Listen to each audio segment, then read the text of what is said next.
Hey guys, Tekking here. Okay, I feel like I should just nip this in the bud before we even get into it. This is One Piece we're talking about here, so I think it's time I instituted some sort of fan service meter to really gauge what we're going to be into, okay?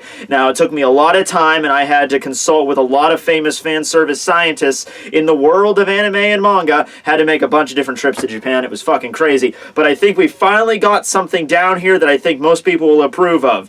Alright, so we got level A here with Sugar, then we got level B with Vivi, level C is Nami grade fan service, level D is Robin, and then cap it off, of course, with level double D, which is Boa Hancock. I am going to swear by this system, we're going to use this dutifully, and I don't want to hear any chuckling, okay? This is serious fan service related business here.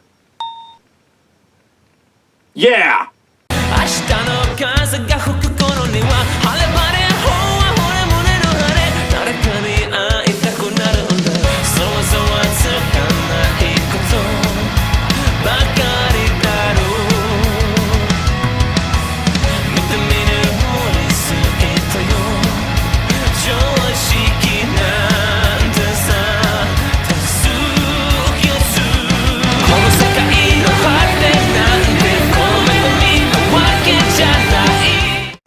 Hey everybody, Tekking101 here, here to review One Piece Chapter 858, titled Meeting, and we're going to start this off with a full-page color spread. Looks pretty cool. We see the Straw Hats playing a game of football, not soccer, this kind of football, yeah! Like Americans! And by the way, little fun fact, if you live in another part of the world, and you're curious, I know soccer or football is very popular in most parts of the world, Americans don't really give a shit about soccer. I don't really know why. I guess we just find it more entertaining to see guys slam into each other and, you know, have a little bit more, you know, violence thrown in because we're Americans, you know what I mean?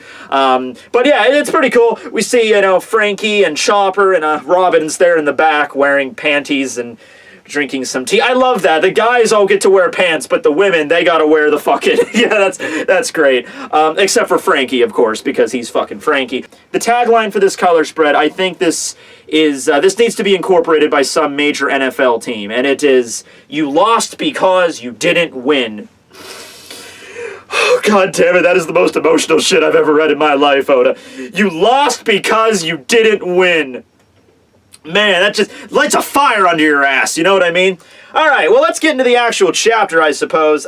Okay, so we're moving on a little bit of a time crunch here. If you remember correctly from the last chapter, it was 5 a.m. when, you know, Jinbei notified Luffy and everybody kind of got on the same page. Like, okay, what we're going to try to do is we're going to try to break a deal with Bege, and then we're going to try to take out Big Mom. The wedding, then the tea party is at 10 a.m. It's now 5. So, you know, here we are right now. It seems like the sun's beginning to come up. It's kind of getting into the early hours of the morning and the dawn. We're on the 8th level of Whole Cake Island, the Chateau, which is the master kitchen. And we don't exactly get to see the kitchen, but remember, this is a tea party, and we've seen how Tautland is laid out, so I'm interested in seeing what the fuck this wedding cake is gonna be. I mean, I guess they just can't eat the entire island, or maybe that's the twist, I don't know. But, yeah, we see the head chef here. His name is Strusen, and he is doing a little bit of a pep talk. You know, everyone's very happy and singing along. It's kind of like living in Wonderland, you know? He's just like, okay, everybody, let's build a cake. No, he's going on this spiel about, oh, the hard knock life, the taste of tears, a little salt. Okay, whoa, okay, you're overloading my fucking internet brain here. Okay, first off, Strusen is salty. Second, hard knock life, kind of like hard knock days. There you go. Thanks, Pellek. He basically just goes on and on about how, I guess, the tears of a hard life, it's forsaken for a cake and crying his eyes out and just go with a sweet life and a sweet cake. I don't know what the fuck is going on, but basically speaking, they're making a cake, okay? I think that's the underlining tone of what Oda's trying to convey here. They're making a large pastry, all right?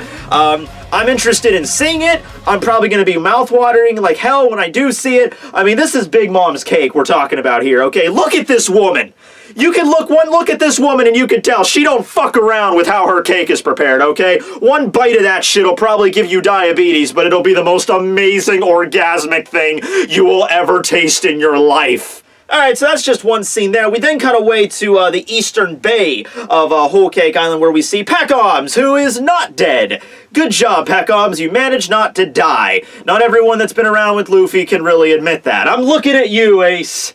Okay, that was a mean joke. Oh, by the way, I should just mention this now. Some people have always questioned occasionally, like, how come I X'd out Ace's picture instead of Goldie Rogers? Well, first off, we're going to reference Ace's death a lot. I like Ace, but I like dark humor, so get ready for a lot of, hey guys, Ace got a hole blasted through him. Get a lot of that. But also, Goldie Roger, I just didn't want to cover up his fucking face. I don't think he's alive or anything. I didn't want to cover up that sweet mug. Doesn't even make any sense. That's when he got executed. Why would they put a modded poster of himself up when he was right about to get executed? He died like 3 seconds after this picture was taken. Alright, anyway, that's just a minor note. Anyway, okay, so Peckoms, right? He's recovering, he's pretty banged up, you know, he still got shot by Bege, got dumped in the ocean. He might have been, you know, thrashing around in there. There were sharks there that looked a little bit happy to eat him. Those sharks, of course, don't usually get to have turtle and lion in the same meal, so they were pretty pumped up. Aladdin, the doctor for the Sun Pirates, back, you know, we learned about that during the Fishman Island arc. I guess he showed up and rescued Peckoms, and now he's recovering, along with Aladdin's wife. Her name's Praline, one of Big Mom's daughters, you know, Aladdin married her, and then that's how Big Mom kind of became allied with the Sun Pirates, right? We also have another Fishman here who's stating that he's the ship doctor, which I always thought Aladdin was the ship doctor, but I don't know, maybe Aladdin is like the vice captain or first mate or acting captain. It was probably explained at some point, I just don't remember. There's a lot of shit to keep track of in this frickin' series. But anyway, the bottom line is, okay, so Peckoms is on the side of the Straw Hats in the case that, you know, that he was helping them get to the island and everything, and he was kind of going to be their guide before they got separated. But Peckoms is still loyal to Big Mom in a sense. At least, at bare minimum, he doesn't want to see Big Mom die. You know, he doesn't want to, you know, kill her. He's very dutiful. So that's the plan that they're going along with here. And obviously, Aladdin is already aware of that. And Peckoms is like, I gotta get going, I gotta get moving, and they're like, no, you should rest. It's like, okay, all the same, I should get going, and they're kind of like holding him down, like, no, you should rest. And Peckoms is like, what the fuck's going on? Why are you not letting me leave? So he knows there's something up. He's probably going to make an appearance at the tea party, but that's just a little update to get all Pecky not dead. Alright, so moving on, we now have the scene with Luffy and Sanji arriving at the Fire Tank Pirates base. I have no fucking idea how long Big Mom and the Fire Tank Pirates have been in cahoots with each other, or it might just be the fact that Bege does have the Shiro Shironomi, the castle fruit. But to suffice it to say, they have their own fucking giant-ass castle on the island. So I don't know when the hell that was built, how long they've been here in operations, or if it's just an extension, of course, with Bege's Devil Fruit. But Chopper and Nami and Jinbei, they have already arrived here because they have the mirror network, so they can get their lickety-split. Sanji and Luffy had to walk there.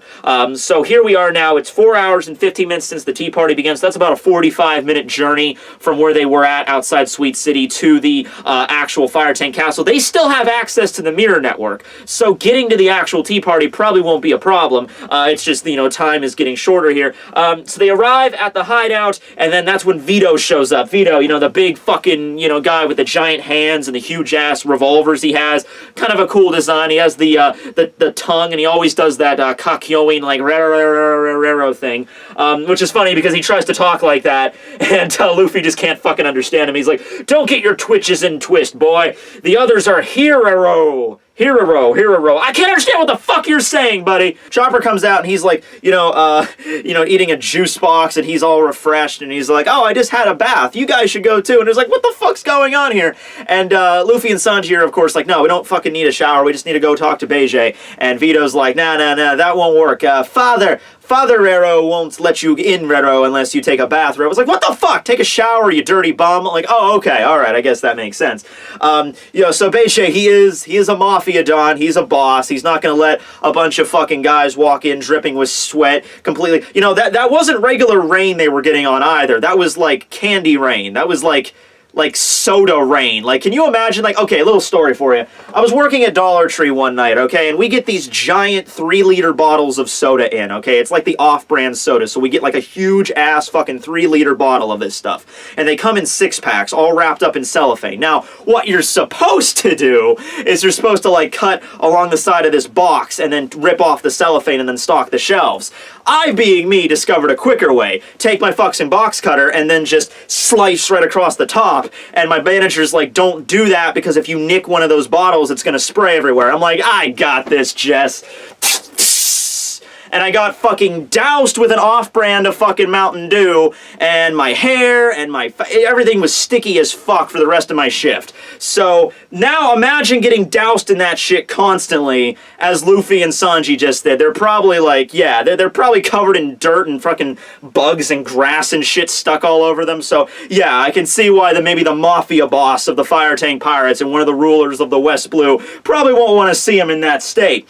Okay, so with that being said, we cut over to inside of the hideout. Now, there's a lot of reasons why I wanted to review One Piece, guys, okay? I mean, I think it's a great story. I love the world building. World building is a huge aspect when it comes to a good story for me in terms of manga. If you do beautiful world building, hey man, you got me as a fucking fan. Also, the battles are great. You know, I love the determination of Luffy. I love the different Straw Hats. You know, they each have their own personalities and their own goals and their own dreams, and that's really what One Piece is about. It's about fulfilling your dreams. On the other hand, though, a reason why I liked it is because Nami's got huge tits, and I love fan service, and apparently Oda does too, because now we get Nami in the fucking shower, and yeah, I'm pretty happy right now. I'm pretty content where I'm at. Yeah.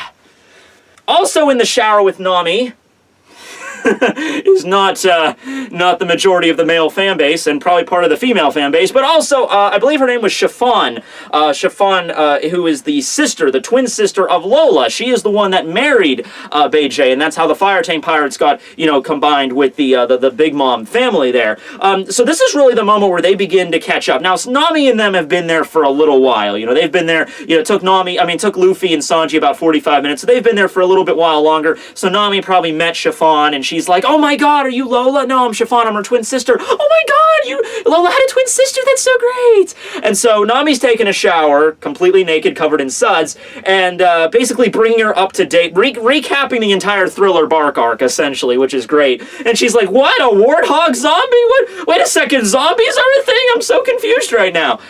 Carrot is there as well, and basically telling him, like, oh, Lola's fine, she just left, you know, because, you know, I guess Big Mom, you know, Nami wasn't really completely sure of what was going on here, but Chiffon brings her up to speed, and we actually learn about the case around Lola's marriage, why she defected, why Big Mom is so infuriating pissed off, and also why there are no giants in this country. And that goes along with Caesar's research. This kind of always ties together. It's pretty cool. Okay, so basically, remember back when Lola was introduced, she was, like, referred to as Lola the Proposer, and her whole deal was she would go around and propose to pretty much every man that entered her field of vision, and she was rejected something like 4,444 times or some such. I remember, my funniest one was she proposed to Frankie, and Frankie was like, sorry baby, I'm just too super for you, you know, something like that. It's total Frankie. But yeah, the funny thing is though, nobody wanted to marry Lola. The twist is, and this is an Oda-ism, I guess I should say, is that here it was actually revealed that she was proposed to while she was living on Whole Cake Island. While she was a member of the family, she was actually proposed to by somebody else. Who was that person? It was fucking Loki! Oh my god! Loki's in this shit now! I'm happy. I'm content. Are you happy, Robin? Where the fuck are you right now? But still, whatever. Anyway, yeah, Loki, who, not this Loki, although that would be pretty fucking cool. No, it is Loki, the Prince of Elbaf. Now, I was just thinking about Elbaf the other day. I was, you know, sitting around thinking about stuff, and I was like, you know what? I hope Elbaf makes an appearance sometime, just because we're dealing with a lot of shit right now. We have the whole Big Mom thing, and then after this, we have Reverie coming up. I got a costume for that, by the way, so that'll be fun.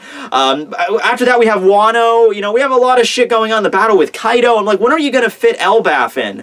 And I can't see Elbaf being fit in the immediate vicinity of after Whole Cake Island. After Whole Cake Island, we're going to have a brief update on Reverie, and then we're going to have Wano. So it's probably going to be several, maybe over a year or two before we get to Elbath. But this chapter pretty much confirmed that Oda does have stuff established for Elbath, and I think does have a plan for it. So we're definitely going to get there someday. But for right now, basically, that's the reason why the Giants don't like Big Mom. They never really liked Big Mom to begin with, but then Loki fell head over heels in love with Lola, proposed to her, and then she didn't want to marry, and she fled, and then that's what got Big Mom so fucking furious. And even worse, they didn't tell the Giants what happened at first. They actually tried to use Chiffon as a cover for Lola, dressed her up and made her look like Lola. The Giants and Loki found out it wasn't actually her, and that's what got them fucking pissed, even more so. So that's why you don't see a single giant on the fucking island. That's why you even bring up the word giant to Big Mom, somebody that wants to bring all the races of the world together.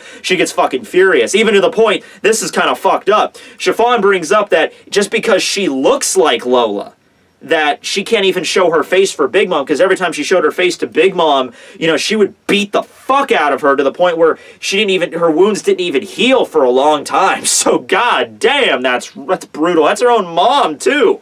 She's like, you look like that person that fucked up our family. Ugh. Damn. So yeah, that's the deal with Lola. Right now, as we know of, Lola and the Rolling Pirates are currently on Water 7 after the events of Thriller Bark. Frankie fixed up Brooke's old ship and they managed to get to Water 7, and I guess they're just hanging out there now.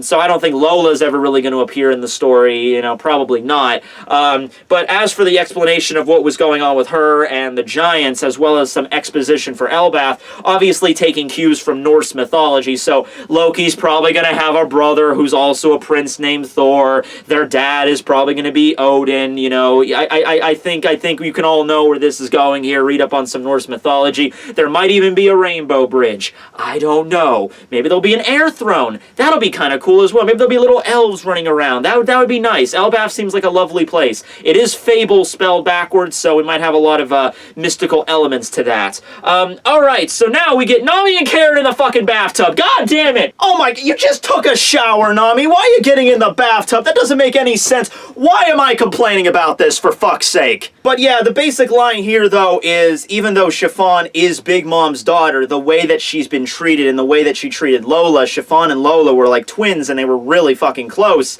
So this is why Chiffon's backing Bege and killing Big Mom, because even when Bege presented her plans, she didn't give a shit. She didn't cry a single tear for her own mom, considering the way that she treated her. I can honestly say I do not blame Chiffon here. But anyway, so now we cut over to Luffy and Brooke, who just got out of the bath, so they're a little bit cleaned up as well. And they're just, Luffy just kind of wants to get this shit going. He just wants to go get the move going because they know they're on a timetable here, and they're still like fucking around getting showers and baths and everything. And then they notice a fridge, so that pretty much squams that right there. They open up the fridge, and one of the fire tank pirates is like, "What the fuck? Don't go rummaging around in other people's stuff." This is fucking hilarious. So Brooke's thing is he drinks milk to heal himself. Like back on Thriller Bark when he got all cracked up, he drinks milk and that supercharges him, because it's calcium and he's nothing but bones, yo-ho-ho-ho. Alright, here's the kicker though. On top of Brooke having the crack in his head from his fight with the homies and Big Mom, Luffy's also got that missing tooth. And they literally just drink some milk, and then the next scene they're fixed. And then one of the fire tank pirates has a fucking face fault. Like, what the hell is wrong with your bodies? That's great. You know what? I don't even care. At least Oda put it in. Oda could have easily just been like, Luffy gets gets a tooth knocked out, and the next scene he has it back in. I would have been like, all right, whatever. The status of Luffy missing a tooth is not going to be that big of a critical plot point here, and One Piece is always kind of goofy with that shit. But sometimes it does get incorporated into the plot, like how Sanji always had the nosebleeds, and in the Fishman Island arc that actually was incorporated as a serious issue.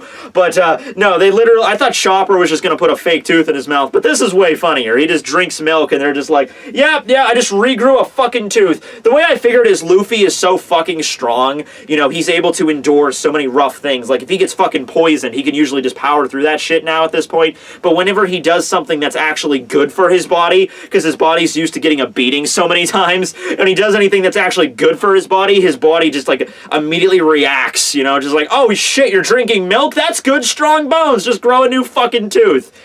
All right, so now we have 3 hours and 30 minutes left until the tea party, so they took a good 45-minute bath there. So kind of moving up the time, guys. We might want to get this meeting on. We get scenes with Brûlé and Diesel here. They're criticizing Chiffon for wanting to, you know, trying to assassinate Mama, so being a traitor, essentially. But, you know, Chiffon's just like, Brûlé, don't you know exactly what Big Mom, you know what she did to me, right? All the shit. She also is holding, I forget the name of, it's Chiffon and Bege's baby. And I forget what its name, but, you know, she's holding him, and he's like, you know, these are all the family I need. You know, I have a baby, I have a son, I have a husband. You know, Bege's probably not, you know, the greatest husband, the greatest father in the world, you know. Well, he is the greatest father. He's probably just not the greatest father. But you know what I mean. She has a family, and she's happy the way she is. She doesn't need Big Mom anymore, you know, and it's considering all the shit that she did to her. So, you know, but now we cut to the meeting. Now we get to the main crux of the chapter here, okay? So we have the meeting here. We have the Straw Hats enter, and you have Bege saying, you know, oh, all right, everyone looks pretty good. You know, clothes make the man, they say. I agree with you, Bege. I wish I could get the pinstripes going, but I don't have a pinstripe suit. But, you know, that's pretty much my philosophy here. I enjoy dressing the part. Except for the fact that I'm wearing sweatpants right now. Aside from that, I am totally fucking fly. I have no interest in talking to fools who can't even properly dress themselves. Okay, well, you know, Luffy, let's be honest here, Luffy probably didn't dress himself here. He probably had a little help. But anyway, full page spread, we get the meeting, and this is badass. I thought for a second Oda was going to dust off the old Strong World outfits from the movie, you know, because, I mean, come on, god damn, those need to be, you know, actually incorporated in the manga in some way. But Luffy's looking pretty fly. He's got, at first I thought it was just another hat. No, he actually took, like, a mafia hat and put it over his straw hat. Like, fucking... Yeah, that's nice, Luffy. Hey, he makes it work more than I do. Nami's got the sexy dress. Chopper, we don't really get to see what he's wearing. Sanji pretty much is wearing the same thing. Pedro's wearing a pretty sleek white suit. I like that. Cool. Everyone's got a sweet hat. You know, this is a mafia meeting. This is awesome. Okay. So, at first off, you know, Bege's just like...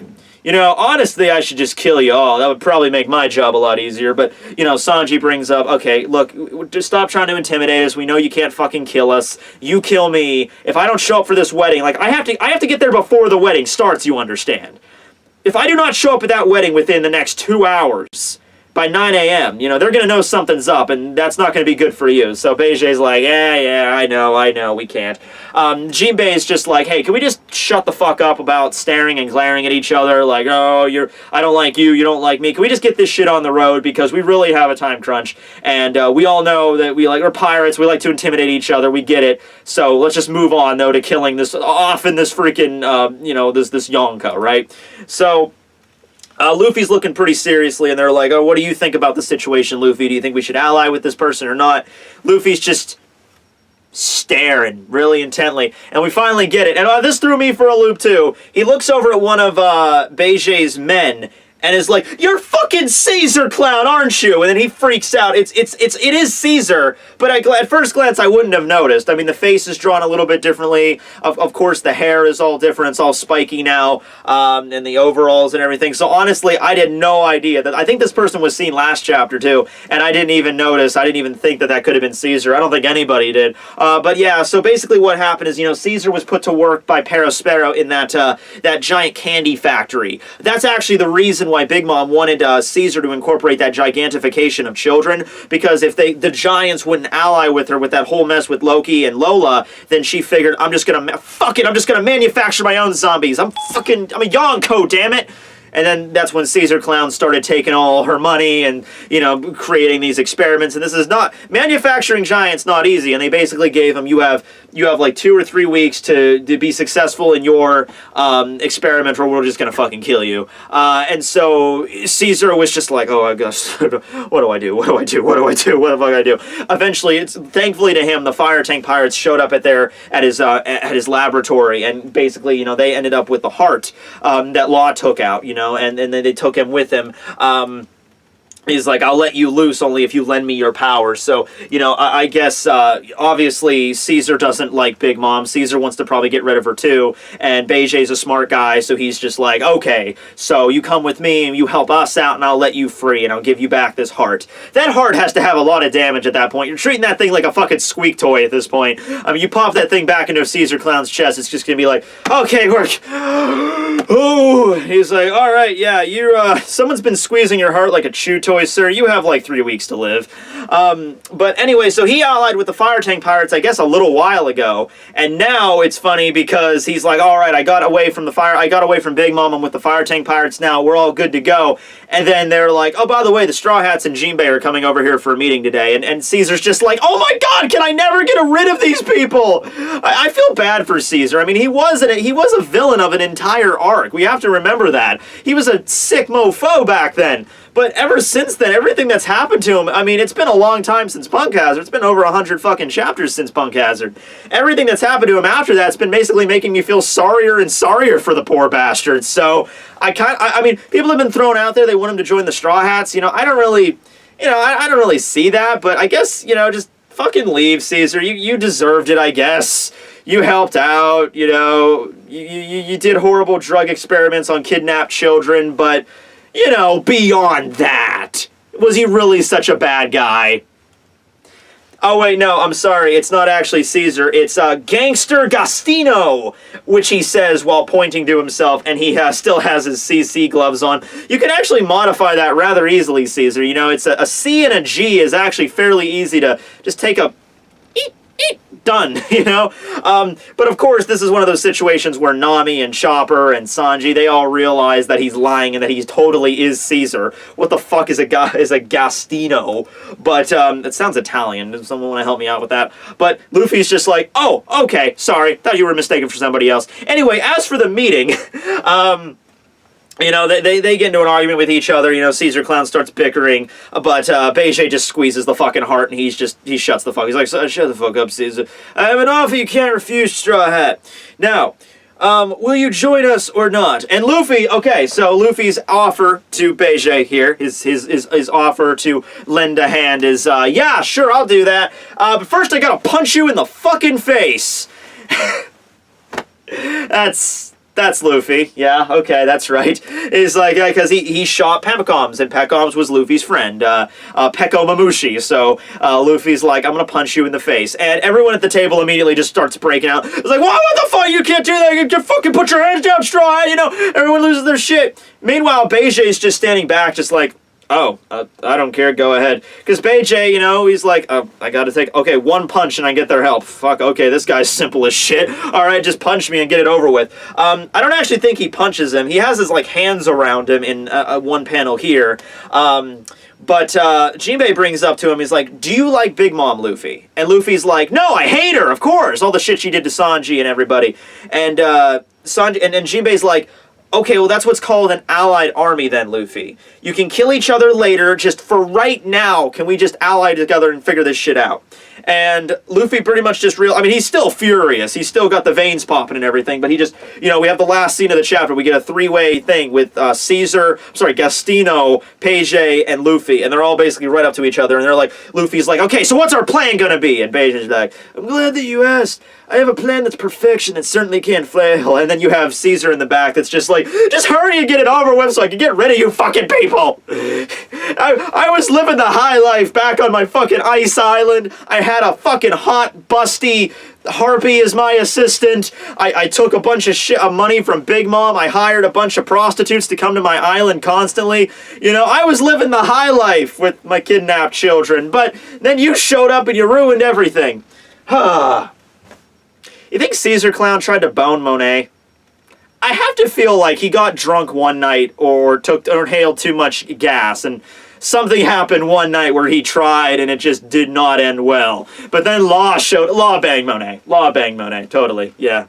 Law showed up and he's the fucking playa, and Monet's like, oh, yeah, okay, we're gonna do this. Alright, well, that was off topic. Okay, so, now, what do we got? We got an alliance on our hands. That's the name of the game. Sometimes I feel like One Piece is kind of like Game of Thrones, you know, we gotta make an alliance, you know, or one of those shitty, remember Big Brother? Remember that shitty fucking show that used to be be on. It might be still on. I don't fucking know. But that show where it's like, let's get a bunch of people in a house together and compete for fabulous prizes. And then in like episode 2, they're like, let's make an alliance. And then like, okay, the rest of the season is let's just fuck over that alliance one after another. Okay, so what I think is going to go down here is that I think we're not going to actually get a full plan right now, like as in next chapter. We might.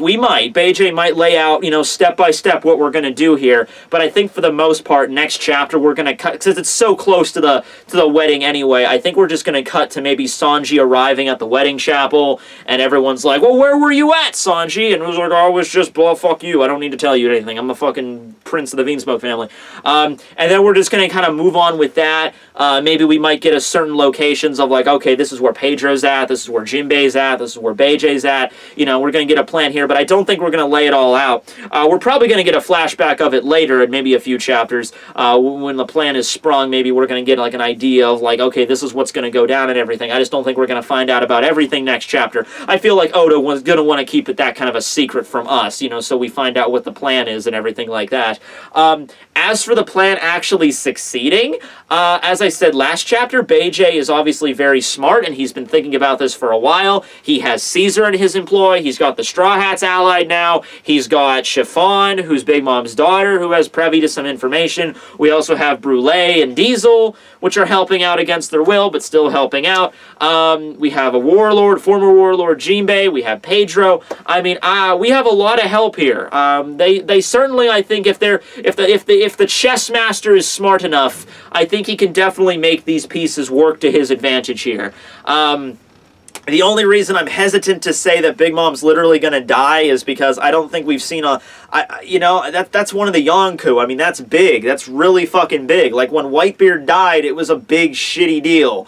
Okay, so if Big Mom dies at the end of this arc, I feel like we're going to be missing out on a lot of opportunities. So I don't think she's going to die. Although I do think the ending result of this whole thing is going to be Big Mom's loss. She's going to lose a lot of shit in this tea party.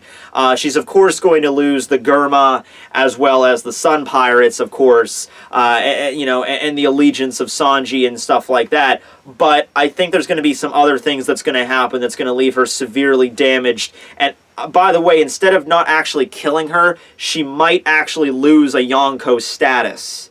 That's also a possibility, because we know how Oda doesn't really throw out the death card all too much. So I think they're not going to have that brutal scene where they fucking defeat all of Big Mom's forces, hold her head to the freaking ground, shack her up with freaking sea prism stone handcuffs, and then Bege proceeds to take out a giant axe and just poof! No, sorry, he's a gangster. He'd take out a fucking Derringer, put it right up in front of her fucking head, and just BAM, you know? I don't think we're going to have that. But I think she's going to have a serious loss here, and she might either just lose these forces that she worked so hard to gain, or her road poneglyph or something, or that she might lose a Yonkou status, but I don't think she's going to die. It's interesting to see how Caesar's going to be implemented in this. I like Caesar. I like his abilities. I think it's pretty useful. So we're going to see how he's going to be utilized here by Bege, basically being the chess master here. Luffy's going to have to listen to orders. If we're gonna make this work, Luffy has to really listen to what Bege tells him to do, even if he doesn't agree with it. And that might be a possibility for the entire plan crumbling like freaking bunt cake. You know, like, it's like, Luffy, you gotta do this thing you don't want to do, and then halfway through it, Luffy's like, fuck you, and then that's not gonna work, Luffy. But this is for his friends, so he might be able to bite the bullet and do it. What do you guys think about this chapter? What do you think about the plan? What do you think is going to go down? What do you think about Caesar getting involved? What do you think about the Giants and Elbaf and a little bit of exposition we got on that today? Yeah, it's pretty interesting. My hair is ridiculous. Anyway, hope you guys enjoyed the video. This will be Tekking101 signing out. Later, guys.